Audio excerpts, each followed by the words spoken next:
Dans cette vidéo, nous allons étudier le lien qui peut exister entre deux variables, donc leur corrélation. Alors, comment calcule-t-on la corrélation entre deux variables?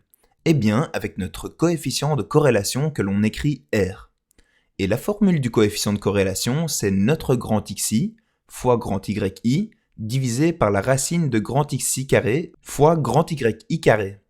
Donc, si on veut trouver le coefficient de corrélation de notre exemple A8, page 112, eh bien, nous avons qu'à rentrer les données que nous avions trouvées en remplissant notre tableau dans notre formule, et donc grand xi fois grand yi, c'est moins 163,11, notre grand xi carré, c'est 49,68, et notre grand yi carré, c'est 551,4. Donc, moins 163,11 divisé par la racine de 49,68 fois 551,4, nous obtenons moins 0,99. Alors, ce moins 0,99, ça veut dire quoi? Comment est-ce qu'on interprète le résultat du coefficient de corrélation? Car c'est ça qui nous intéresse. Alors, le résultat du coefficient, de par sa formule, sera toujours compris entre moins 1 et plus 1. Un coefficient de corrélation qui serait égal à 1 témoignerait d'une corrélation parfaite où tous les points se confondraient avec la droite des moindres carrés. En haut à droite, ce coefficient de 0,4 nous montre qu'il existe une certaine corrélation, mais que celle-ci est quand même relativement faible. Dans l'exemple en bas à gauche, notre coefficient est égal à 0, donc la pente de la droite des moindres carrés est horizontale, et ça veut tout simplement nous dire qu'il n'existe aucune corrélation entre les deux variables. Elles sont donc totalement indépendantes. Et on le voit bien, on observe n'importe quelle valeur de x pour n'importe quelle valeur de y. Et un dernier exemple, ici on a un coefficient de corrélation de moins 0,9, donc relativement proche de moins 1.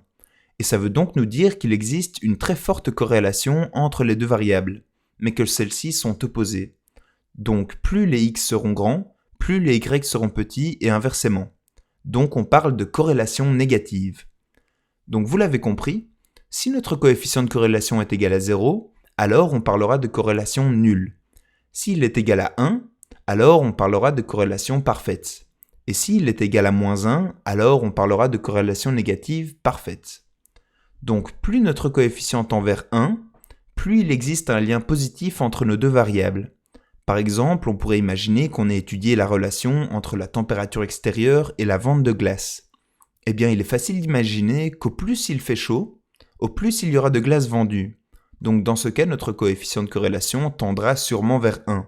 A l'inverse, plus notre coefficient tendra vers moins 1, et plus ça nous confirme qu'il existe un lien de corrélation négatif entre les deux variables étudiées.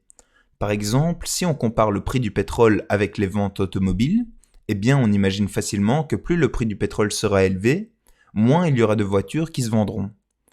Et donc plus notre coefficient de variation tendra vers 0, plus ça voudra dire qu'il n'existe aucun lien entre les deux variables. Par exemple, si on comparait la consommation de bananes et la consommation de pizza, ce n'est pas parce que la consommation de bananes augmente que la consommation de pizza va diminuer ou augmenter. Ce sont deux variables totalement indépendantes et il est facile d'imaginer qu'alors notre coefficient de variation sera proche de 0. Donc si on revient à notre exemple A8 où l'on avait obtenu un coefficient de corrélation de moins 0,99, eh bien ça veut tout simplement dire qu'il existe une très forte corrélation négative. Et en effet, graphiquement, c'était assez évident, on voyait bien que plus il y avait d'agents de sécurité dans une succursale, et moins il y avait de vols. Donc voilà, nous venons de voir notre point 3 à propos de la corrélation.